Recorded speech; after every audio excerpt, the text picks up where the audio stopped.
Hey there everybody, welcome back to my channel. So first off, allow me to apologize for not having posted a video last week. Honestly, I wasn't feeling great. I needed a day off, so I took it. But now we're back, we are better than ever, and I have a really great video topic planned for you guys today. And that is taking bad writing advice and making it good. Because I know for a fact that all of us in our writing careers at some point have gotten bad writing advice. Maybe it was bad writing advice that at first you didn't even realize was bad. Somebody told you to do or not to do something and you were like, oh, I've never heard that before. I guess I'll give it a shot. And then you tried it and you were like, oh no, that's no good. Or on the other hand, maybe they told you their writing advice and just immediately you were like, no, I'm not gonna listen to that because that's dumb. That's stupid. We're not gonna do that. Either way, it's pretty much guaranteed that all of us have gotten at least one doozy of a bad bit of writing advice in our lives. But the thing about bad writing advice is that I think it can almost always be turned on its head and made into something good. Because the problem with bad writing advice usually is that it comes from a perspective of my way or the highway. Either you write your book my way or you're doing it wrong. It all deals in absolutes. It's black and white. It's this way is right and this way is wrong and that's that. But people and their writing processes are different. We're all unique individuals. Different things work better or worse for different people. And so to give writing advice that is very, this is right and this is wrong and that's the only way it can ever be, is very counterintuitive. Good writing advice is the type of advice that is universal. That's more of a suggestion, a recommendation, rather than a this is what you have to do. Because as we all know, only Siths deal in absolutes. So I rest my case. So I have come up with a list of 5 of the worst bits of writing advice that I have ever gotten, and we're going to turn them on their heads and we are going to make them more universal, more fitted to anybody, the average writer. And the first bit of bad writing advice that I have for us to tweak today is advice that I'm sure you guys have heard before, because it is a widely debated topic amongst the writing community, especially as of late for some reason. I don't know, people just like to argue about it suddenly. And that first bit of bad advice is don't write a prologue. Prologues are bad. If you write a prologue, you are basically Satan. And to play devil's advocate for a second here, I do think that this bit of writing advice does come from a good place, a slightly logical place, in that a lot of writers, and especially a lot of new writers, tend to use prologues as an excuse to info dump just all of their fantasy or sci-fi world information into one place so they don't have to touch it ever again within the rest of their novel. And that's bad. That's something you don't want to do, because info dumping, whether it's in the prologue or in the rest of the book, is not good. You know, people don't really like reading a bunch of information all at once and feeling like they're being bombarded with like a tsunami of knowledge that they're then going to be expected to remember. However, I don't think that the idea of the prologue should be poisoned just because of a few rotten apples. And so we're going to turn this bit of bad advice on its head, and instead of saying don't ever use prologues, instead we'll say don't use prologues as an excuse to info dump. Because prologues can be used for a hell of a lot of other great things. Prologues can be used to set up a mystery. Or a prologue could be used to introduce the reader to the world, but in a way that's not info dumpy. Through maybe a different character that sees the world in a different way, that then will provide sort of a certain viewpoint for the reader to go into the rest of the book with that they might not have gotten from like a different character or something. Those are good ways to use a prologue that can make the book better. So I think that saying never use a prologue ever because prologues are bad is just so reductive and not helpful. Though I will say be careful when choosing whether or not to use a prologue, because even if a prologue feels right for your book, there is a chance people won't read it because they have fallen victim to this bad writing advice, and they think all prologues are useless, and so they just won't read a prologue. So, you know, if you can take that prologue information and slip it into the rest of the book or into the first chapter, or make it the first chapter instead of a prologue, try your best to do that, only because people have such a negative viewpoint on prologues now that it's unfortunate, but it is the case. So the next bit of bad writing advice that I have heard that I just completely disagree with is to cut all adjectives and adverbs from your story. I mean, come on, really? Cut them all? How boring would a story be if there were absolutely no adjectives and adverbs ever? So we're going to change this bit of bad writing advice, and we are going to turn it into do not overuse and abuse adjectives and adverbs. Because there is such thing as too much description. You know, the beautiful, gorgeous, sexy, super mega foxy, awesome hot woman walked into the room. It's just a little too much, you know? Like, there's very few instances where that would be a good descriptor. But on the other hand, the woman walked into the room might not be enough. So it's all about a balance. It's all about knowing when it is or isn't appropriate to use adjectives and adverbs. And that's what being a writer is all about, being able to discern when it is appropriate to use certain writing tools and when it's not. The next bit of bad writing advice that I hear all the time is show, don't tell. Now, just like the prologue thing, I think this is a bit of bad advice that came from good intentions, because it's true that a lot of writers, and especially newer writers, do tend to lean towards telling as opposed to showing. You know, they say he was angry instead of saying he clenched his fists and gritted his teeth. But I think this bit of writing advice has been misconstrued to be a little bit too literal. And so people act like you should always show and never tell. If you tell it all, you are the devil incarnate. You are bad. But that's not true. And so we are going to take this writing advice and we're going to make it a little bit more fluid. And we're going to say know when to show and know when to tell. Because let's be real, none of us want to sit there and read a scene where the character is literally just getting dressed.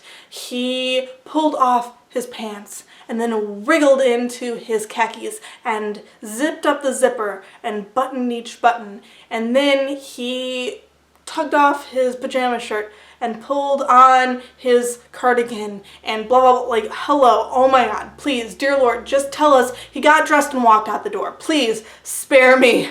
Spare me. And again, it's just like the prologue thing, it's just like the adjectives and adverbs thing. As a writer, you just need to learn how to discern when is the appropriate time to show and when's the appropriate time to tell, and that comes with practice and with criticism from other writers. But don't just go all out on showing and never telling, because you're gonna have a very long, drawn out, boring ass book if you show every little thing. Dear God, don't do it. Next, another bit of bad writing advice that I have for you guys today is write what you know. A little bit controversial, this one, but you know, we all know me. I'm not afraid to step into controversial every once in a while when the mood strikes. But I will say, this bit of advice is kind of a fine line, a pretty slippery slope, because you can go too far one way or the other. If you only write what you know and you only write stories about characters who are exactly like you, going through only the things that you've ever gone through in your life, likely that's going to be a very boring story. Because, I mean, I don't know about you guys, but I myself am a very boring person. I barely leave the house. When I do, not that much exciting happens to me. But on the other hand, if I were to write a story that goes a little bit too deep into somebody else's perspective that, like, I just don't know anything about, you know, if I were to write about being a trans person, say, and about being a trans person in like an abusive family, you know, who are transphobic and whatever, that might slide a little bit into the territory of don't touch it because I'm not trans and I don't know what it's like to be in that kind of a situation, and I could do more harm than good by writing about it. So, you know, it's a little bit of a balance, but I think that saying write what you know and only what you know, that's not good. That's not helpful. That is not right. And so my advice, my way of making this bad writing advice good, is to draw from what you know in order to make your story feel genuine. You know, you put little parts of yourself into the story so that the reader can kind of feel that you are drawing from yourself. But also, when you write what you don't know, which you're allowed to do, make sure you do your research, make sure you are using sensitivity readers, and make sure you're not going too far out of your own lane. And then finally, the last bit of bad writing advice that I have for you guys is, it's a doozy. I saved the best for last because this is probably the biggest AuthorTube debate. This is the biggest divide in the AuthorTube community, and that is, you have to outline your book. Outlining is an absolute must, and if you don't outline your book, you're gonna write a bad book, and that's that. There is no middle ground, or so they say. But I disagree. Full disclosure, I am kind of an outliner. I call myself a plancer, but I feel myself slowly growing more and more into a plotter, so there's that. But I don't think outlining is necessary. I think it's just becoming something that I'm enjoying doing and that's helping me in my writing, but I don't think that if you don't outline, you're gonna write a bad book. The thing about me and my experience with this is that I started out thinking I was a total pantser. When I was in grade school and high school, I hated outlining, but I think part of that was because I didn't know how to outline. I was just trying to plot out my books in bullet point form, and it was very boring and very unstructured, and it just felt like it was killing my motivation to write the books as opposed to helping me write the books, so I just didn't do it for a long time. But I will also note that while I was not outlining, I was also not finishing books. I would start them and then drift off by the second chapter. It was only when I started outlining, which was around the end of high school, beginning of college, that I actually started finishing books. But I didn't even realize I was outlining at that point. What I was doing was I'd just write out in one big paragraph or in a couple of paragraphs the plot of my book, beginning to end, what I wanted to happen in it. It was very bare bones. It wasn't super detailed. It wasn't like a 12-page outline or anything. It was like a page at most, and I just would get down my thoughts about the story. Also, I would let the stories sit in my head for a very long time, like a couple of years they would be in there. So even if the outlining wasn't done on paper, it was done in my head. I knew each beat that I wanted to hit in the story. I knew beginning, end, and some things in the middle. So even when I wasn't purposely outlining, I was outlining. Then I came to learn about the 3-act, 9-block, 27-chapter outlining structure, which I used very loosely. I didn't do 27 chapters, I just used those as beats to hit in my story, and I was able to outline even faster. And now I have switched over to the Save the Cat beat sheet because I've fallen in love with the concept of the beat sheet. I think it's so perfect. So the next book I'm writing is going to be using that. So my journey to outlining was very gradual and it was very natural. And I think I was always an outliner. I just think I had to grow into it. But just like I was always an outliner, maybe somebody has always been a pantser. And maybe somebody is a pantser who is trying to force themselves to outline right now because that's what AuthorTube tells them to do. AuthorTube is so outline heavy that you kind of feel bullied into outlining, I think. And so there might be a pantser out there who's trying so hard to outline because that's what all the big AuthorTubers are telling them to do. But eventually maybe they'll grow into their pantsing, Maybe they'll take the opposite journey as I did. And so with all that said, wow, I went off on a straight up tangent there. I'm sorry, but how I would make that bad writing advice good is instead of saying outlining is a must, I would say that it can help to know where your story is going, to know certain beats that you'd like to hit in the story. It can help to know the beginning and the end at the very least.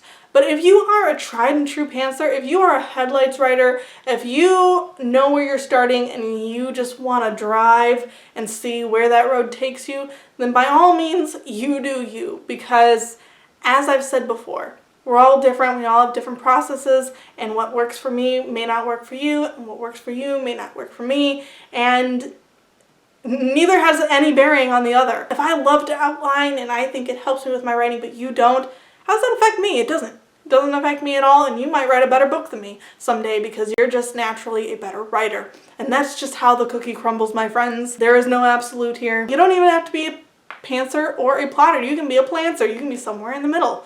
And that's totally okay. It's a spectrum. And that is it. That is all of my bad writing advice turned good. Those are all the bad bits of writing advice that I personally have either gotten or like seen a lot of lately. But if you have any other bits of bad writing advice that you've gotten that just you're like, oh, that was such bad advice, so bad, let me know in the comments, and let me know how you would fix that writing advice and make it a little bit more universal, a little bit more helpful to everybody. But yeah, so that's all I've got for you guys today. Thank you so much for watching this video. I hope you enjoyed it. If you did, please make sure to like, comment, subscribe, all that jazz. Also, a friendly reminder, I do have a Patreon. It has one single tier, the $1 or more tier, where you get a lot of really cool perks just for donating $1. So if you are interested in that, the link is in the description down below. And finally, I hope you guys have a beautiful day. I'll see you next time. Bye!